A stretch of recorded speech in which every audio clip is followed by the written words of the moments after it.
ஸ்ரீ குருபியோ நமக. அனைவருக்கும் நமஸ்காரம். இன்று மூன்றாம் பிறை சந்திர தரிசனம். மூன்றாம் பிறையில் சந்திர தரிசனம் செய்து வணங்குவது ஆயுளை விருத்தியாக்கும், செல்வங்களை சேர்க்கும், பிரம்மஹத்தி போன்ற கடும் தோஷங்களையும் நீக்கும். இந்த மூன்றாம் பிறை சந்திர தரிசனம் காண்பவர்களுக்கு ஞாபக சக்தி அதிகரிக்கும், முகத்தில் புது பொலிவு உண்டாகும், ஆயுள் கூடும். மனோகாரகனான சந்திரனை வழிபடும் போது நமது மனக்குழப்பங்கள் எல்லாம் நீங்கும், மனம் தெளிவு பெறும், நாம் செய்யும் செயலில் நேர்த்தி உண்டாகும். சந்திர வழிபாடு காரிய தடையை நீக்க வல்லது, உடல் ஆரோக்கியத்தை மேம்படுத்தும், கண் பார்வை தெளிவாகும். தொடர்ந்து மூன்றாம் பிறை சந்திர தரிசனம் காண்பவர்களுக்கு எந்த நிலையிலும் மனோவியாதிகளே வராது, செல்வ வளம் பெருகும், தேவைகள் யாவும் பூர்த்தியாகும். மூன்றாம் பிறையை தெய்வீக பிறை என்றே சொல்லலாம். இந்த மூன்றாம் பிறையைத்தான் சிவபெருமான் தனது முடிமேல் அணிந்திருக்கிறார். அதனால் இந்த மூன்றாம் பிறை சந்திர தரிசனம் வெறும் சந்திர தரிசனம் அல்ல, அந்த சிவபெருமானின் ஒரு பகுதியையே நாம் தரிசிக்கும் பாக்கியம் பெறுகிறோம். இந்த சந்திர தரிசனம் கிட்டும் போதெல்லாம் ஸ்ரீ சந்திரமௌலீஸ்வராய நமக,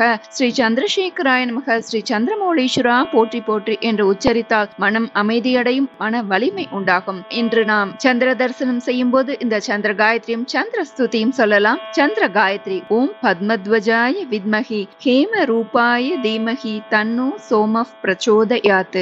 ஓம் பத்மத்வஜாய வித்மஹி ஹேம ரூபாய தீமஹி தன்னோ சோமஃ பிரச்சோதயாத்.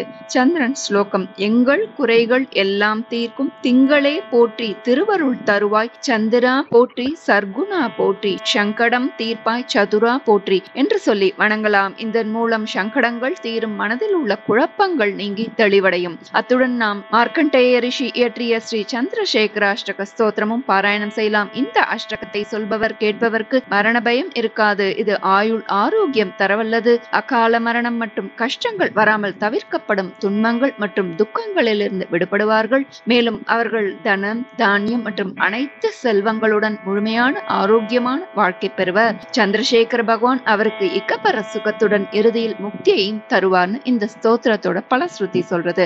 அனைவரும் தவறாமல் இந்த நன்னாளில் ஸ்ரீ சந்திரசேகராஷ்டகம் பாராயணம் செய்வோம், சந்திர தரிசனம் செய்வோம், மனோபலம் தேக பலம் என சகலமும் பெற்று ஆயுள் ஆரோக்கியத்துடன் வாழ்வோம், சகல சௌபாகியமும் பெறுவோம். ஸ்லோகத்தை பார்க்கலாம். ஸ்ரீ சந்திரசேகராஷ்டகம்.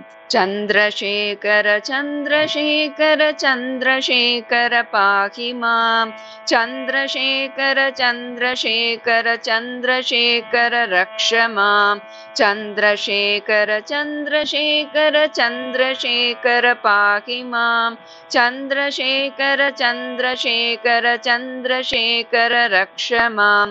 रत्नसानुशरासनं रजताद्रिशृङ्गनिकेतनं, सिञ्जिनीकृतपन्नगेश्वरमच्युतानलसायकं, क्षिब्रदग्धपुरत्रयं त्रिदिवालयैरभिवन्दितं, चन्द्रशेखरमाश्रये मम किं करिष्यति वै यमः.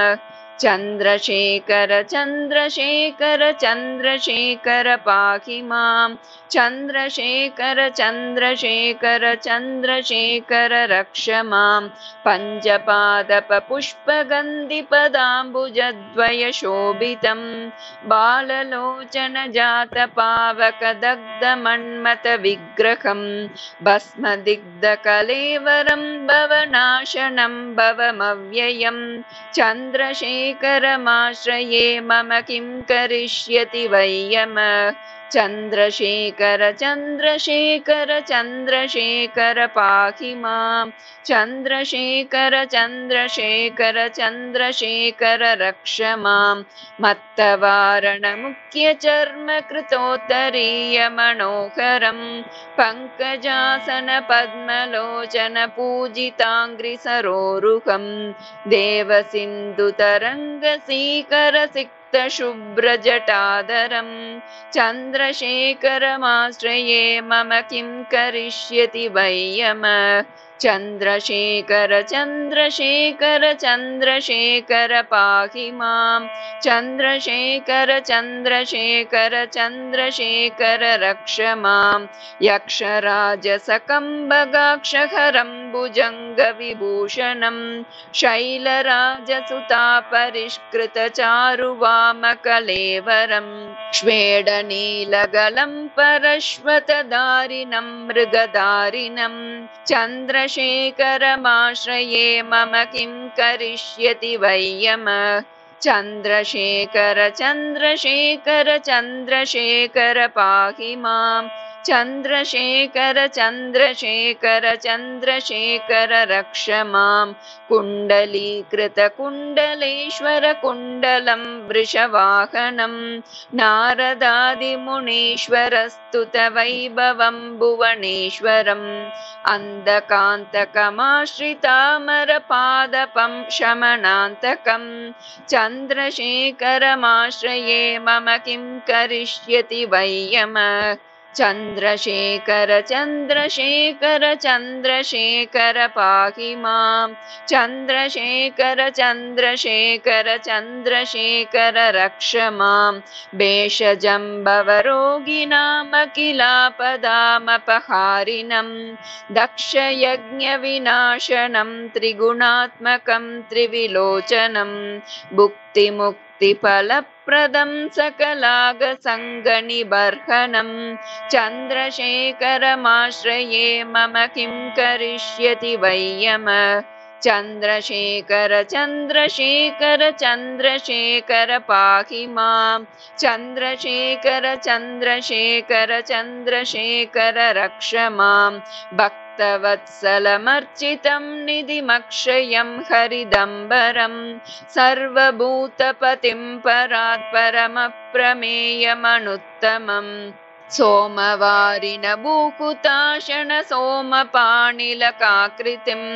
चन्द्रशेखरमाश्रये मम किं करिष्यति वै यमः चन्द्रशेखर चन्द्रशेखर चन्द्रशेखर पाहि माम् चन्द्रशेखर चन्द्रशेखर चन्द्रशेखर रक्ष माम् विश्वसृष्टिविदायिनं पुनरेव पालन तत्परं संहरन्तमपि प्रपञ्चमशेषलोकनिवासिनं क्रीडयन्तमहर्निशं गणनाथयूतसमन्वितं चन्द्रशेखरमाश्रये मम किं करिष्यति वै यमः चन्द्रशेखर चन्द्रशेखर चन्द्रशेखर पाहि माम् चन्द्रशेखर चन्द्रशेखर चन्द्रशेखर रक्ष माम् मृत्युभीतमृकण्डसूनुकृतस्तवं शिवसन्निधौ यत्र कुत्र च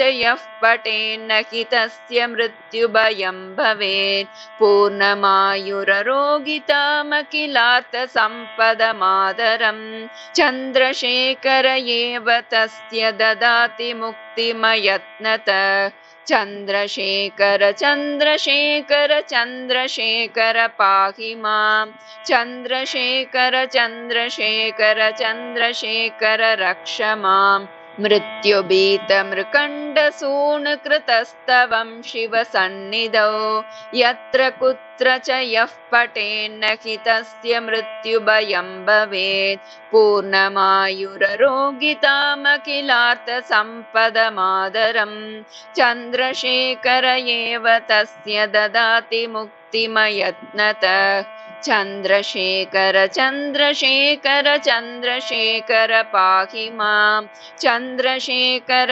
चन्द्रशेखर चन्द्रशेखर रक्ष माम् चन्द्रशेखर चन्द्रशेखर चन्द्रशेखर पाहि माम् चन्द्रशेखर चन्द्रशेखर चन्द्रशेखर रक्ष माम् चन्द्रशेखर चन्द्रशेखर चन्द्रशेखर रक्ष माम् चन्द्रशेखर चन्द्रशेखर चन्द्रशेखर रक्ष माम् इति श्री शिवरहस्यान्तर्गतं श्री चन्द्रशेखराष्टकं सम्पूर्णम् श्री गुरुभ्यो नमः அனைவரும் தவறாமல் இந்த நன்னாளில் சந்திரசேகராஷ்டகம் பாராயணம் செய்து சந்திர தரிசனம் செய்வோம். மனோபலம் தேகபலம் என சகலமும் பெற்று ஆயுள் ஆரோக்கியத்துடன் வாழ்வோம்.